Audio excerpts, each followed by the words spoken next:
Hi, and welcome to another episode of our Better Business, Better Life. Today, welcoming Darshan Chavan to our session. And Darshan's got a really interesting story, and I'll get him to share more of that. But love to hear. He came to Australia 10 years ago to study and took on a part-time job of door-to-door sales and discovered that he absolutely loved it, which is, I think, for a lot of us, it's our worst nightmare. Put it up there with, public speaking for some people, but really interested to hear more about that, Darshan. So, but the first thing I'll actually get you to do is, let's dive straight into our first questions that we always ask people. What is a best personal and then a best professional win for you in the last, 3 to 6 months? Yeah, I think so. That the best personal win for me is my ability to maintain that energy and the health in the business. All right, because for me, I don't remember the last time I took a sick leave or a sick vacation, even though we run our own businesses. So I'm pretty happy that I'm able to maintain that energy, that health, and keep it sustained for a really long time. So I think so that would be a really good important win when it comes to the personal side. And in the professional side, for me, is just the impact that we are making with the number of team members. We are able to help them provide the livelihood because we have added at least another 45 team members in the last 1 year.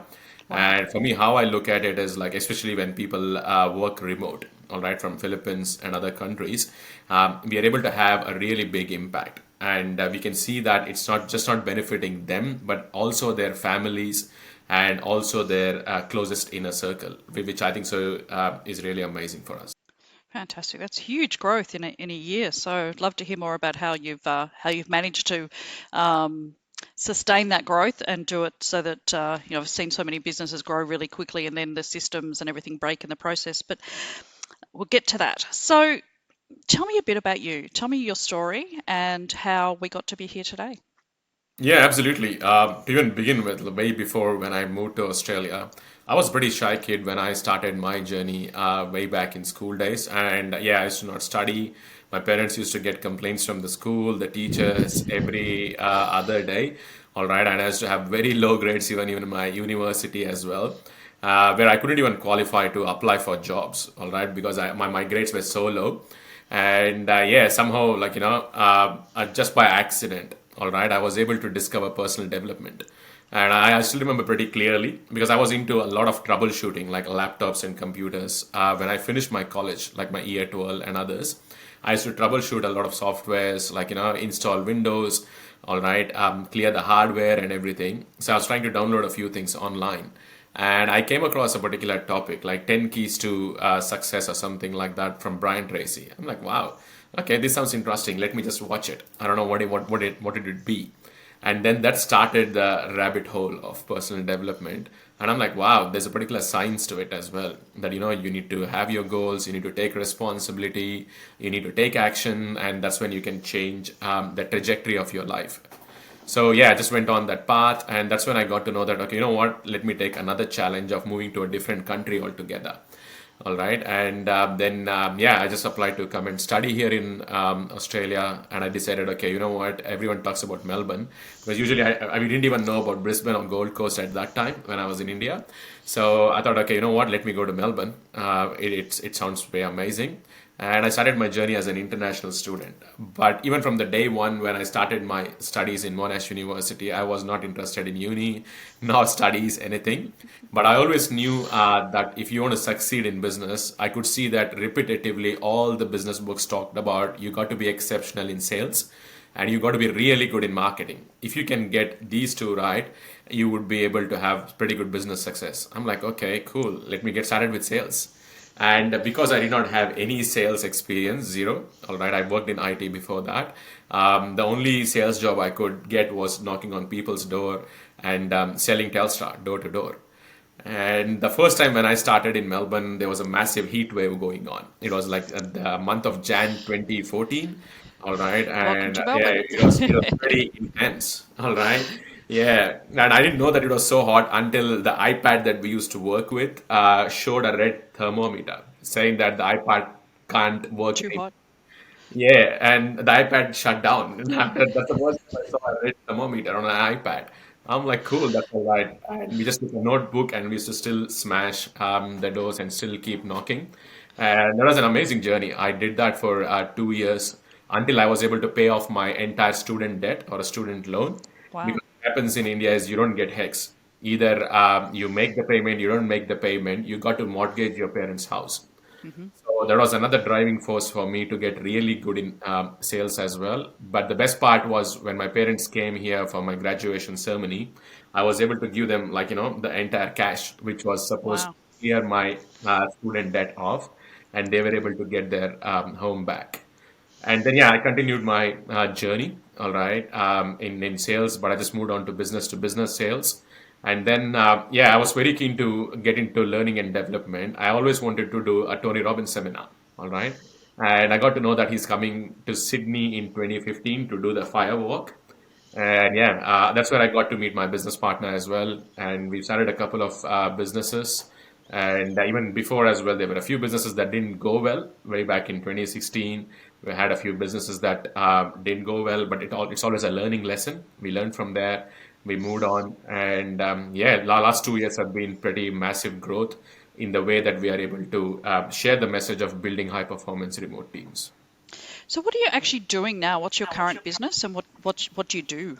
What's your Yeah, but what we do outcome, I is we guess? usually work with business owners, all right, so that they get to outsource, they get to delegate, and build a really high performance remote team, okay, so that they can make a bigger profit margin and also take a time off. And how we Okay. do that is we help them find amazing quality talent outside of Australia, be it Philippines or India, so that they can delegate, they can outsource, and they can really focus on working on the business. Because sometimes we just get so caught up doing admin related work, it really doesn't drive the business.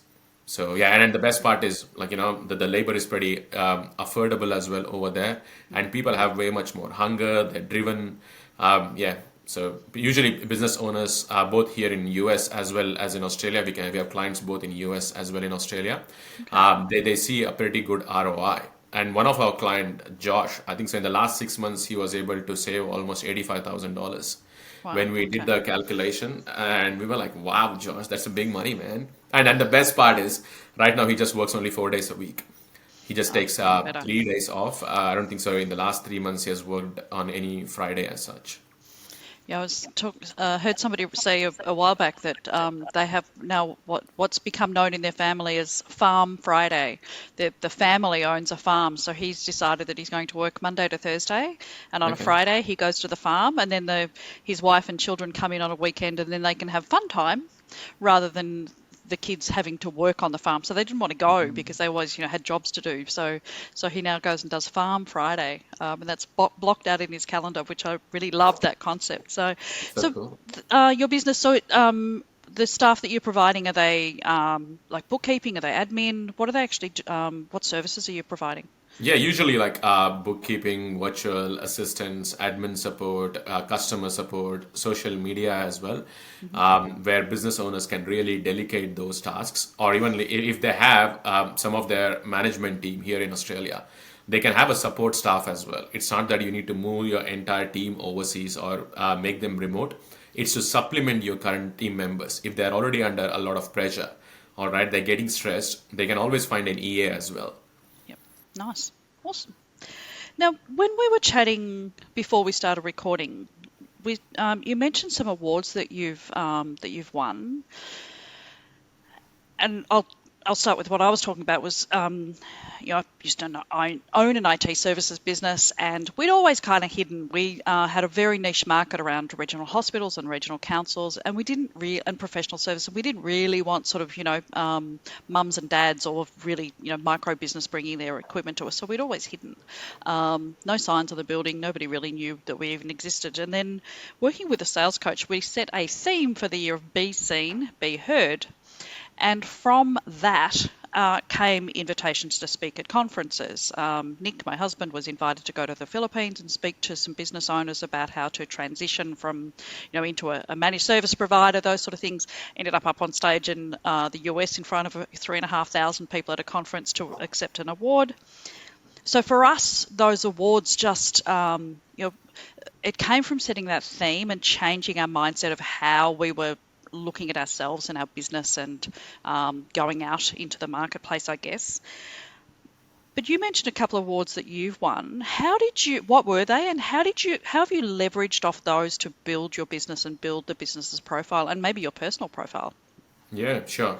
I'll tell you a quick story as to how I got started with the first business award that we won, which is the AFR Fast 100. It was almost like, 4 years ago when I was having a chat with my mentor. All right. He currently owns one of the biggest training companies in Melbourne. And I got to meet him through Tony Robbins' inner circle. All right. So there were a lot of people over there and we were having a chat. And I just approached him saying that would you be able to have a quick chat with me? Would you be able to mentor me and everything? And in 2019, I guess, I still remember very clearly, so vividly. It was in Melbourne CBD. We were just taking a tram from Swanson Street and we were going to the Lind Cafe. All right. And I was just having a chat with him and I asked him, like, how's business going on? What's happening? And he mentioned to me, you know what, Darshan, we just got recognized as one of the 100 fastest growing companies through BRW, because that's what AFR was called at that time. And I just feel amazing that we got recognized as one of the 100 fastest growing companies. I'm like, wow, that's so cool.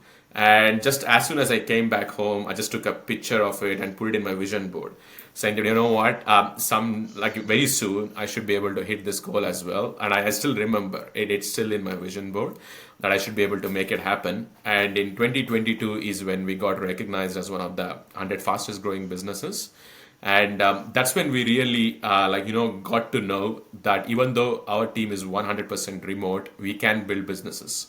All right, really scalable businesses. And that's where we started to share our journey with many more business owners, because many people had a lot of limiting belief saying that, okay, if people are overseas, I won't be able to communicate. I won't be able to have my huddles. There won't be any personal touch. Okay, and also many other limiting beliefs as well, right? What if they take my data and go away? All right, which sometimes is true, but there are so many ways that you can work around it and make sure your data is still private and secure. And people still started asking us, you still don't, I can't still see you working on Saturdays or Sundays. You still take a lot of time off. All right, you take some holidays. How are you guys able to do this? Whereas we are struggling so much to scale a business. And what exactly is happening? That's when we were able to share the journey, saying that one of the biggest challenges why businesses don't scale is because of a cash crunch, because of the cash flow.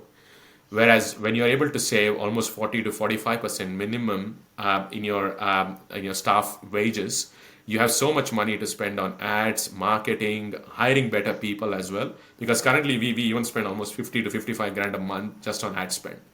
The reason why we were able to afford that is because we were able to save a lot on staff wages. So yeah, in that way we are able to share our journey with a lot more entrepreneurs, business owners, and it gives them the belief as well, we are walking the talk. We're just not saying that, okay, just go ahead and build remote teams. We've been able to show that we can do it. It does come with its own inherent challenges, but we are able to work a way around it and also figure out a system as to how to keep the remote staff motivated. And it's going to be a win-win situation. So what's a challenge that people come to you with that either maybe they're having with a current provider, or that not so much about a business challenge, but somebody who's tried another BPO, for example, and talking to you, because we've been down this journey a number of times ourselves, and some success, some failures. But what do you hear in the industry around people saying, I've tried it, hasn't worked, and what do you do differently? Yeah, for us, there are two things over there, all right? The first and foremost is just handling our own entrepreneurial mindset, okay? Because if we are not used to empowering people, all right, like always micromanaging them, all right, trying to get every single dollar worth out of the people, all right, or maybe even trying to get $10 worth of value from it, it just comes across as a different way. And then people would not like to work, be it anywhere, anywhere in the world. They would like to work with people who are empowered, who are leading them in the right way. So that's the biggest challenge that we come across sometimes with business owners, because it's just not the service provider or the particular virtual assistant that you work with. So it just comes down to educating the business owners sometimes, all right, and letting them know and communicating them. It's always going to be a two-way street. all right, and having the clarity in communication to the team member that you're working with, all right.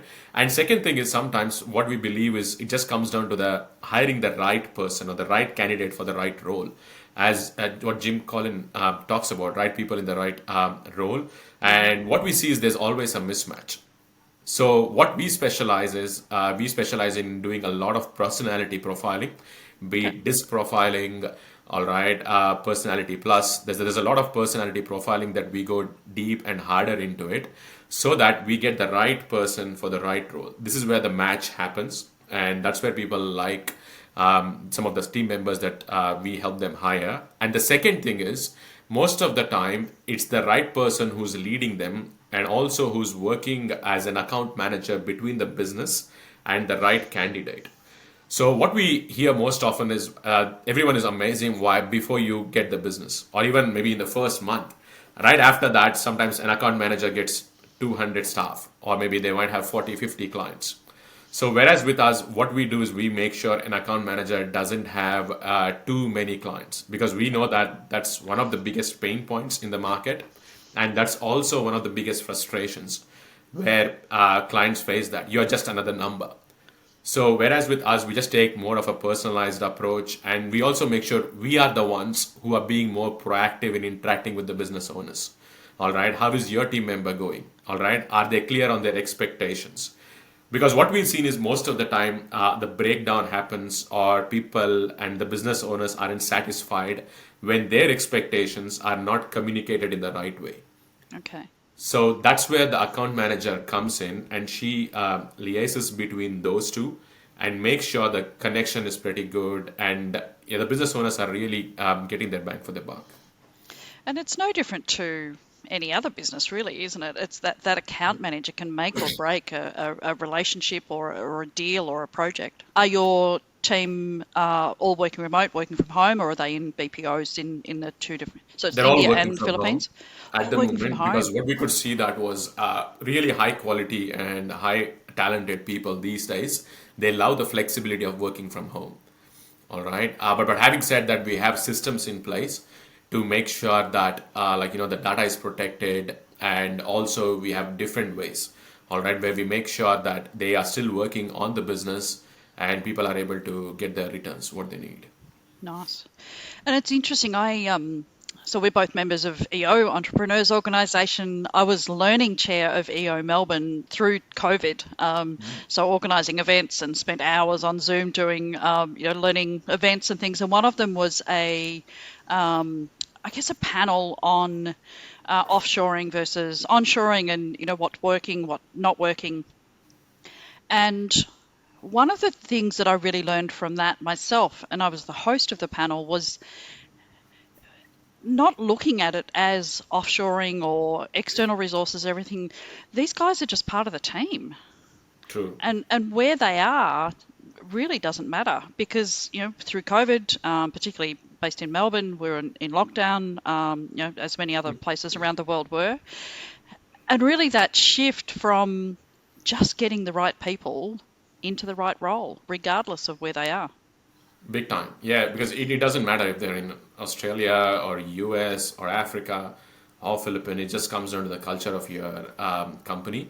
And that's something that we really work hard on, to making sure that the culture is set up right. And that's where most of our effort, time, everything goes into making sure the culture in the company is set up in the right way so that it has a ripple effect. So how do you manage your internal culture? If you have so many people working all from home in different countries, you've got, what does the leadership team structure look like? So Yeah, you have a I'll just business share with you partner? one thing that we do, which we are having today evening as well.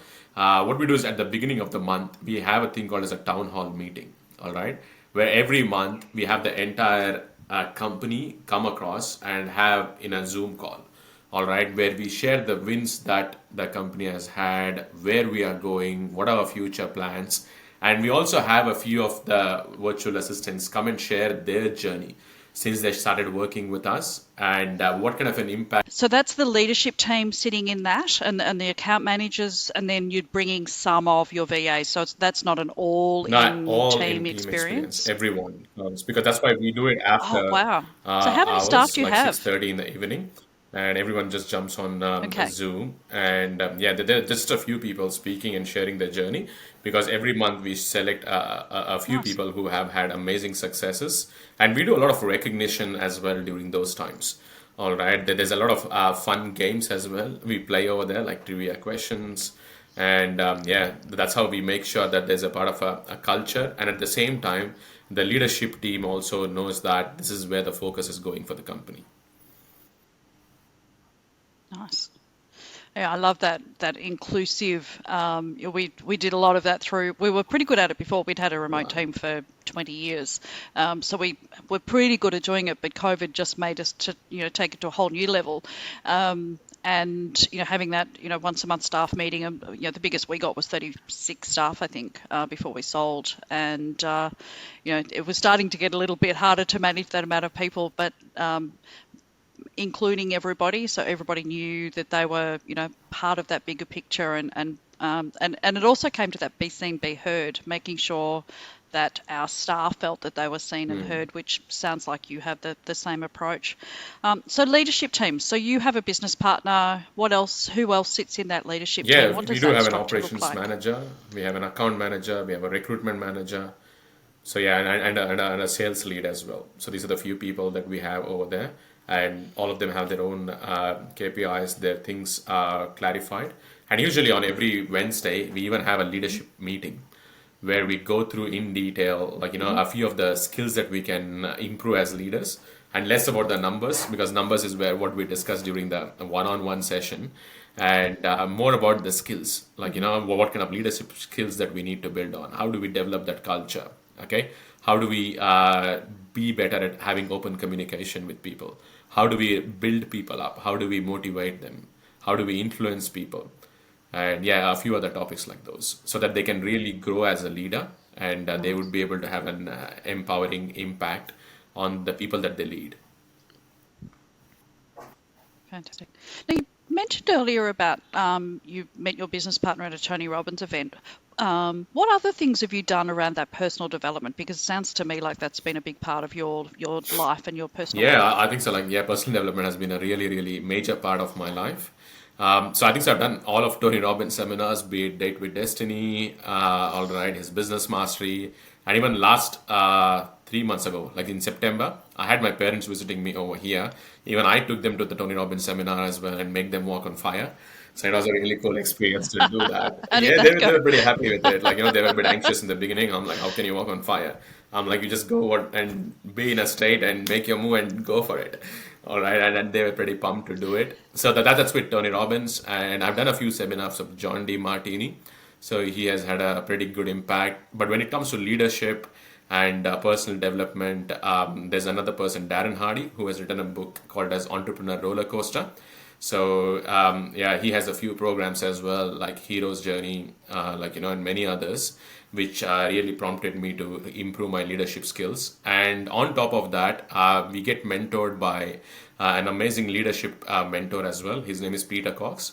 So he's even a board member for our group of companies, where we spend almost 4 hours every month sitting one on one, talking about where we are heading, how do we really keep the leadership team motivated, accountable, what they do, all right, and how do we align them towards a common vision.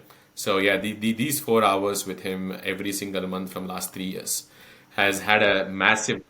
So who's in that meeting? Is that you and your Yeah, business both. partner, or is it the whole Just leadership me and my team? business partner. And once every 3 months, he has an Okay. individual chat with a few of the people in our leadership team as well, where whom we see that they're going to grow, they're going to get better. So that's why I think so. Personal development has been so much important part of my life, and what we do as a team as well is every Monday I get to share a very inspirational, motivational video with the entire company, and in their own individual team huddles we come across and discuss one takeaway and one action step that we can do after watching that video. So yeah, personal development has been a massive impact. Massive. What do you think, or do you think any cultural differences play into that personal development space?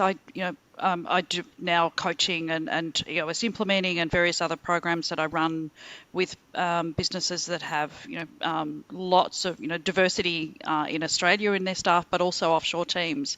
And I'm often asked about how the sort of programs and training that we run, how it's received with people in the Philippines, for example, or India or Sri Lanka. South Africa is another country that we have team members in.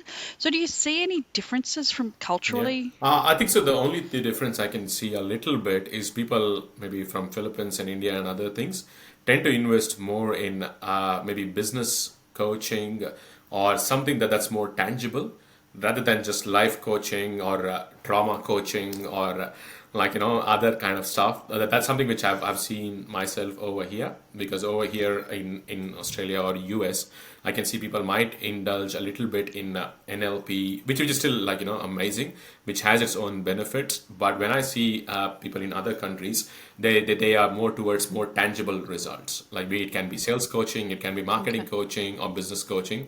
So people are so much more driven and keep going towards it. Whereas I think so in Australia we do go into a lot of other coachings as well, like NLP and other stuff. Yeah. So it's that more tangible, give me Give a me a skill. skill rather than things that perhaps a little bit harder to understand Yes. or to grasp. No.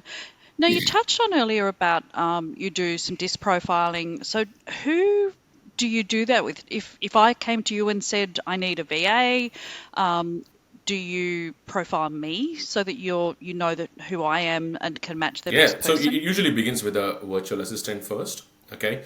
Because we have a pool of people who keep applying, all right? Because I think so we have some amazing ratings as well on Glassdoor. We have almost like 28 five-star reviews on Glassdoor where people come and say that they love working with us. And also what we have done is we have built an entire landing page only to hire top level talent. So a lot of people know that they can have amazing benefits working for us. So we get a huge number of high quality talent applying for us. So we usually try to profile them. Okay, that's how it begins with. And depending on the role, so let's take an example. If it's going to be a customer support role, we try to look for, just taking disc as an example, we try to look for a person who's more I. When I say I, like someone who's more bubbly, Hmm. who's a people person, all right, and people love speaking to them on the phone.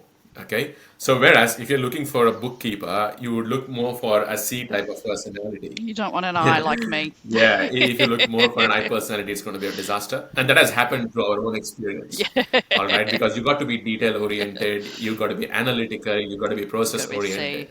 But most of the times, this doesn't happen.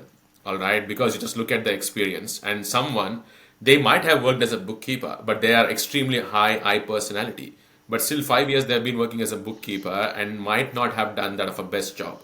Whereas when you look for a bookkeeper and if they are a high C personality, there's going to be an amazing match.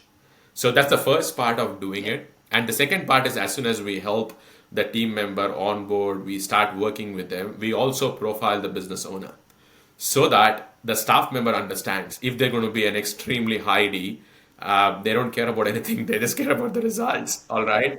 And even though they Yeah. may come across as a little bit more bottom line, they mean good, all right? Because that's the personality that they have. They're really high D. That doesn't mean to say that, they're a bad person. They're just worried about results. They're worried about taking Just action and moving that's how they forward. think. So that's something Yep. that we try to communicate it with them as well, so that there's a kind of a match Yep. in the personalities, and then everyone knows who they're working with. Yeah, it's interesting. I'm a disc profiler, so I've a lot of knowledge and used to use this a lot in our business as well. And when we started using it in the business, we actually discovered that we had hired a lot of I personalities. I think all of our sales team were DI, which kind of makes sense. And our sales coordinator was an SC. I thought, well, that makes sense as well. But we really started using that tool to bring some balance even into the technical team because, you know, even though they were techs, they're still customer service. And, a big part of what we did for our customers was actually being able to take our customers through the journey that, yes, we've got your problem. Yes, we're working on it. We care about you. And, trying to bring that balance of, across, IC, CI into the team as well. So, and it just changed the way that our whole team worked together, but also that understanding. And you said this about, you bring a VA in to work with your client, and they know who they're dealing with. That's a critical Big part of time. it as well.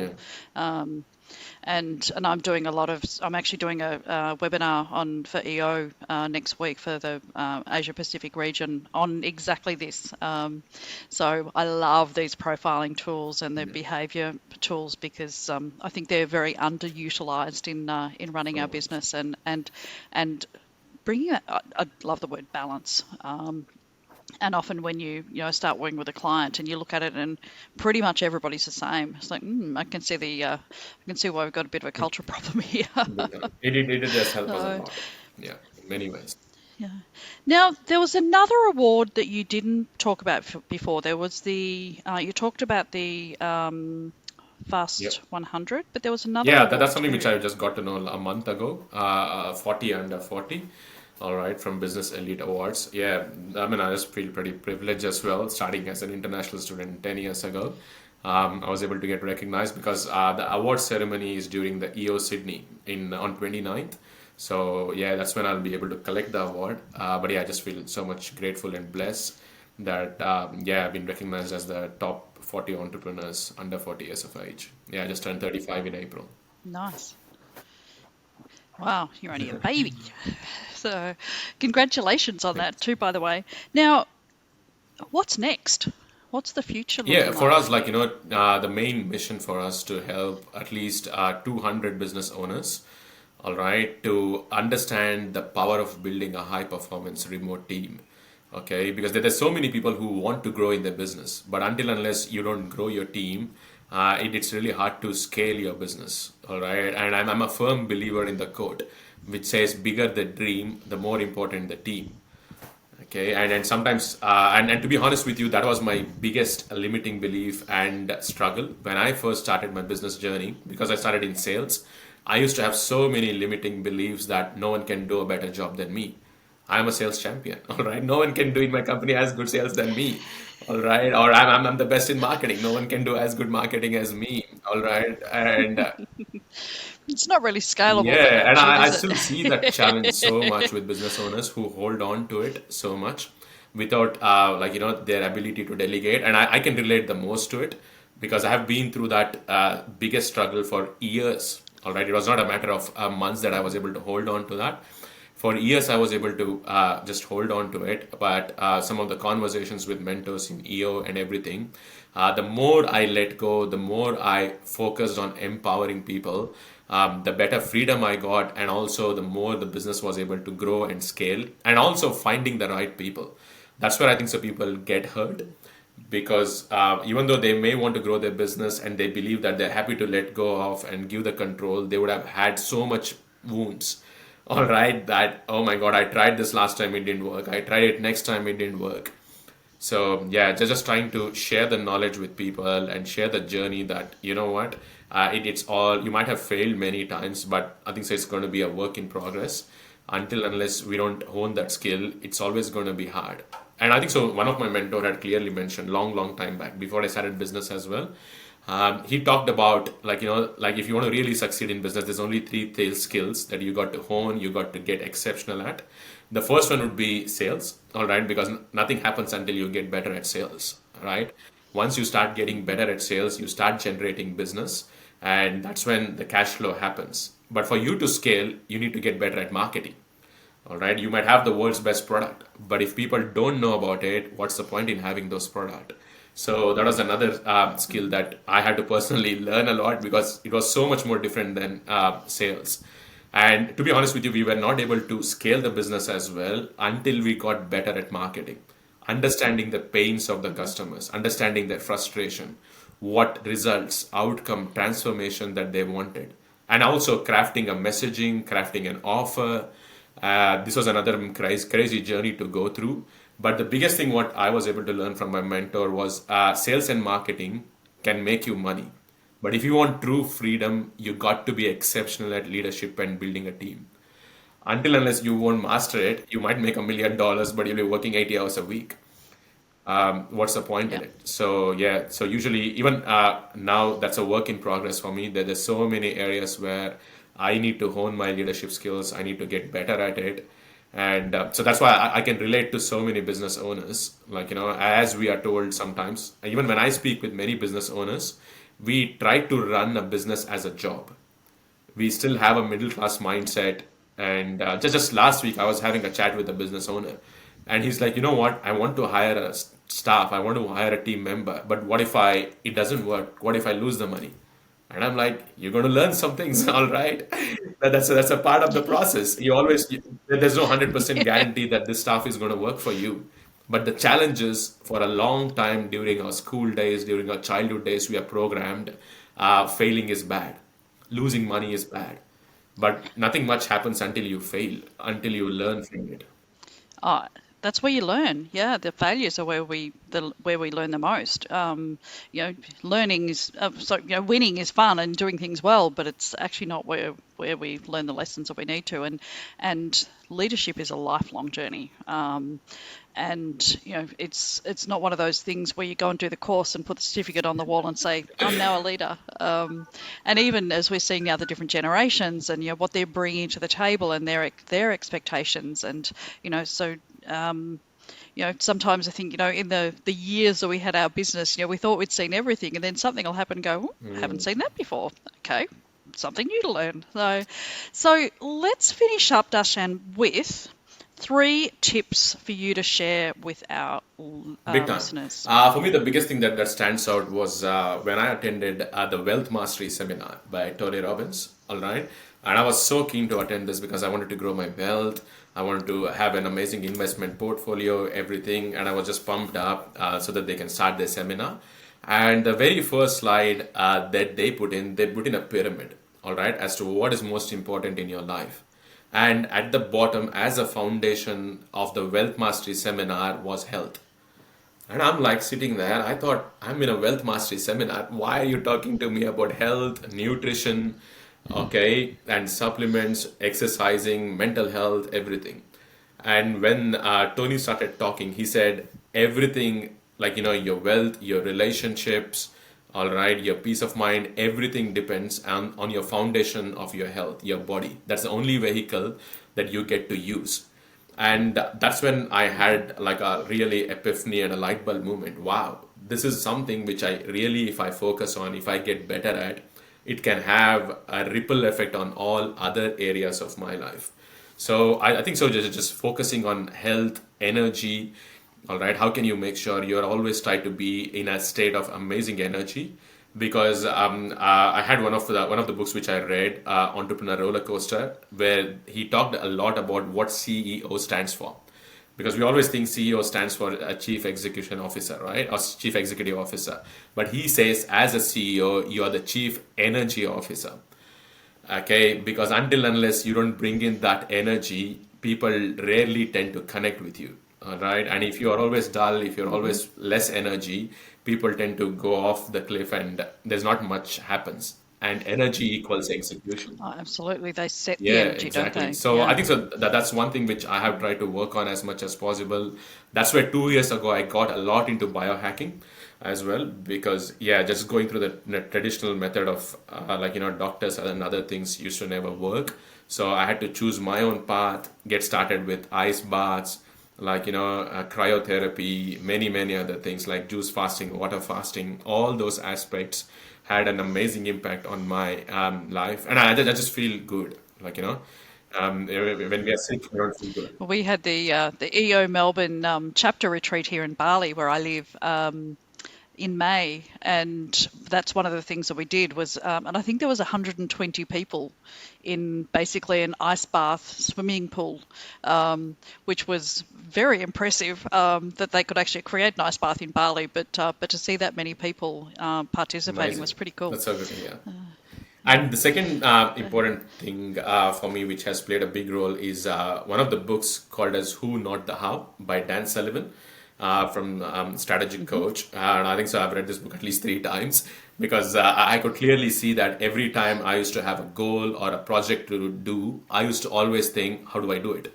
How do I do it?" I used to make a list of all the tasks and everything, but Dan does go deeper into it. It's not always the how, Hmm. because that's how small business owners, that's how usually self-employed people think about it. But if you want to really achieve bigger goals, it's the who, because that particular who can help you hit those goals, hit those dreams faster, and also make it sustainable for a longer time.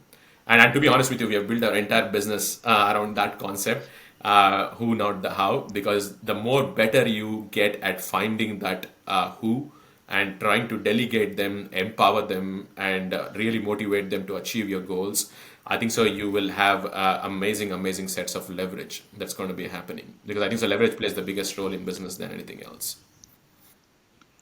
Yeah, I read that one a while ago. I might put it back on my list to read it again. So thank you for that one. And Number number three is three? again just to focus on long-term thinking. Okay, because again, it serves as a massive reminder for me. All right, it always takes more time than what we think.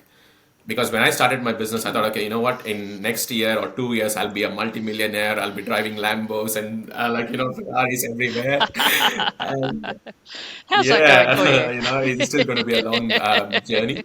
Okay, and more importantly, thinking in long term. In most of the decisions that we make, all right, even when a team member has some challenges, all right, just putting ourselves in their shoes, having that empathy, connecting with them. You know what? People are always doing the best that they can with what they have, and just trying to understand and putting ourselves in their shoes and trying to think long term. All right, well, is this my decision going to affect long term things?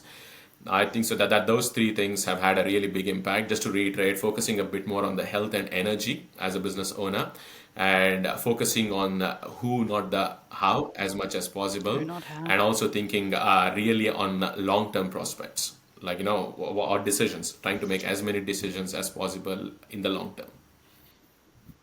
Long term, and it's so true. They say that you people way overestimate what they can do in 1 year, but underestimate what they can do Absolutely. in 10. And it's interesting what you said about investing in people. My husband Nick and I always used to say that if we had an employee who was we had issues with, we didn't believe there were very many people in the world who came to work deliberately wanting to mess things up or, make our day a really bad day. There are very few of those. Most people actually want to do the right thing. And if they were not doing the right thing, we always look back at ourselves and say, well, what have we missed here? How can, what have we not taught them? What don't they understand? Because most people are inherently good and they actually want to, and having that long-term investment is actually, that's been a real learning for me. So Amazing. thank you. Thanks for having me here, Jenny. And So thank you. good. Oh, no, thank you for your time. I really appreciate it and enjoyed getting to know you. And hopefully, we will catch up at an EO event at some time in the future and actually get to meet Absolutely. I'm face to looking forward face. to it as well. It was so good speaking with you. Great. Thank you. Thanks, Darshan.